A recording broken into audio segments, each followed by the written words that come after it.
ဒီဗီဒီယိုလေးထဲမှာတော့ Windows မှာအသုံးများတဲ့ shortcut တွေပြောပြပေးဦးမှာပါ။ခုမှကွန်ပျူတာစသုံးတဲ့သူတွေအတွက်ရည်ရွယ်ပါတယ်။တည်ထားပြီးသားသူတွေအနေနဲ့လည်းပြင်ဆင်စေချင်တာလိုအပ်နေလာရှင် comment မှာဝင်ရောက်အကြံပေးရေးသားပေးခဲ့နိုင်တယ်။ဒါဆိုရင်တော့စလိုက်ကြမယ်။ပထမဆုံးအနေနဲ့ taskbar မှာပင်ထောက်ထားတဲ့အရာတွေနဲ့စလိုက်ပြန်မယ်။ပင်ထောက်ထားတာနေရာတွေကတော့၃ခုရှိပါတယ်။နံပါတ်1က File Explorer နောက်တစ်ခုက Google Chrome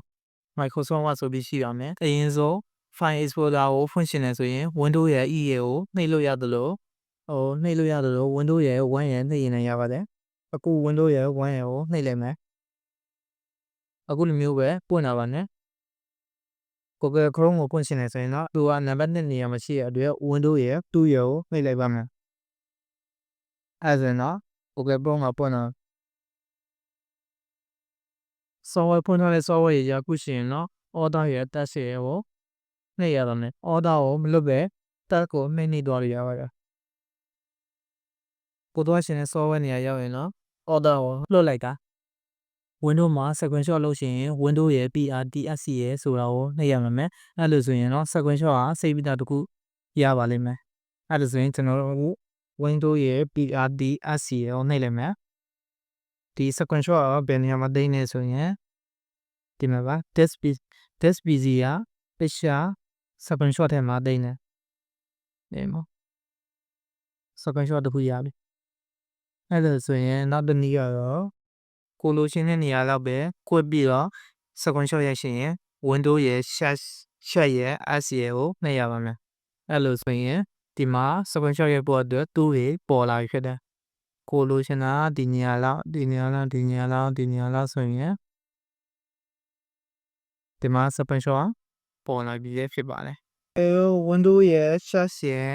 S ရဲ့နှိပ်လို့ကိုကမရိုက်ရှင်ဘူးဆိုရင်တော့ escape ESC ခလုတ်ကိုနှိပ်ပြလိုက်ပါ Windows ရဲ့ဒီရဲ့နှိပ်လိုက်ရင် desktop ကိုရောက်သွားတယ်ဆိုတာသိပြီးလောက်မှာပါတချို့တတိမထားမိကြမယ်ရာကတော့ပို့သုံးနေတဲ့ software ကနေ desktop ကိုရောက်သွားတာမျိုးမဟုတ်ပဲစောင့်ကြည့်ရတဲ့ဘောမျိုးလို့ရှိရင်တော့ Windows ရဲ့ပုံမှန်ရဲ့နှိပ်လိုက်ရင် desktop ကိုမြင်ရမှာပဲဖြစ်ပါတယ်အဲ့ဒါဆိုရင်ကျွန်တော်တို့ Word ထဲကိုဝင်ကြည့်လိုက်မယ်အဲ့ဆိုရင် Windows ရဲ့ comma လေးကိုဆွတ်လိုက်ရင်တော့ Word ထဲကိုပြန်ရောက်တော့ဖြစ်ပါတယ် Windows ရဲ့ Paste key ရဲ့နှိပ်လိုက်ရင်တော့ setting ကအပေါက်ကိုအလွယ်တကူပဲရောက်သွားမှာဖြစ်ပါတယ် Windows ရဲ့ Paste key ရဲ့ဒီအပေါက်မှာဆိုရင်ကိုယ့်ရဲ့ CPU RAM တို့ကိုPC name တွေကိုမြင်ရမှာဖြစ်ပါတယ်နောက်ပြီးတော့ Windows ကနှိပ်ပြီးတော့ကိုဖွင့်ချင်တဲ့ software တွေနာမည်ရေးပြီးတော့အလွယ်တကူဖွင့်လို့ရပါတယ်အဲ့ဆိုရင် Windows R ကျွန်တော်တော့ Excel ကိုပဲဖွင့်လိုက်မယ် Excel ကပြီးတော့ Enter ခေါက်လိုက်အဲ့ဒါဆိုရင် Excel ကပွင့်လာမှာဖြစ်ပါတယ် search ကိုတွားချင်တယ်ဆိုရင် Windows ရဲ့ S ရဲ့ကိုနှိပ်ရမှာပါ Windows S ဒီထဲမှာဆိုရင်တော့ setting setting အဲ့လိုမျိုးတော့တွားလို့ရတယ်လို့ကိုက setting ကိုတွားချင်တယ်ဆိုရင် Windows ရဲ့ I ရဲ့ကိုနှိပ်ပြီးတော့တွားလို့ရတယ်ဒါပိတ်တယ်မလားပိတ်ပြီးတော့ပြန်ပြဒါလည်းပြန်ပိတ်တယ်မယ်Windows ရဲ့ I ရဲ့အဲ့ဒါဆိုရင် search ကို setting ထဲကိုရောက်သွားလိမ့်မယ် setting ထဲကိုရောက်တော့မှဖြစ်တယ်ဒီဟာကို setting ကိုပိတ်ချင်တယ်ဆိုရင် order ရဲ့ F4 ရဲ့ကိုနှိပ်လိုက်ရ order F4 ကဘယ် software ဖြစ်ဖြစ်ပိတ်လိုက်ရဒါကိုဒီမှာပိတ်ရမလားဒီမှာဆိုရင်လည်း order ရဲ့ F4 ရဲ့ကိုနှိပ်လိုက်ရင်ပိတ်တော့ဖြစ်တယ်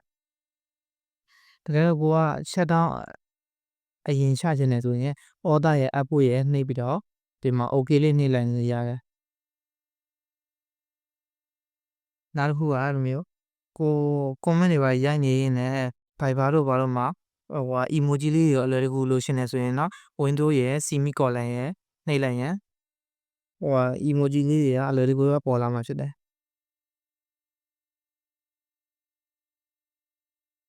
emoji လေးပေါ့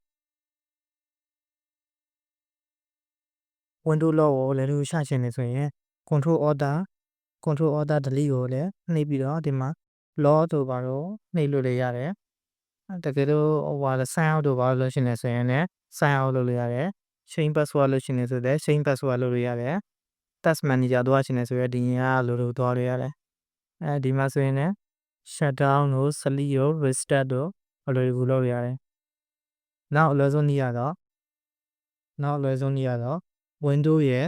နှိပ်လိုက်ရင်အခုလိုမျိုး shutdown lock screen တစ်ခုဖြစ်သွားမှာဖြစ်ပါတယ်အားလုံးပဲအဆင်ပြေကြမှာလို့မျှော်လင့်ပါတယ်နောက်ဗီဒီယိုတွေမှာပြန်လည်တွေ့ကြအောင်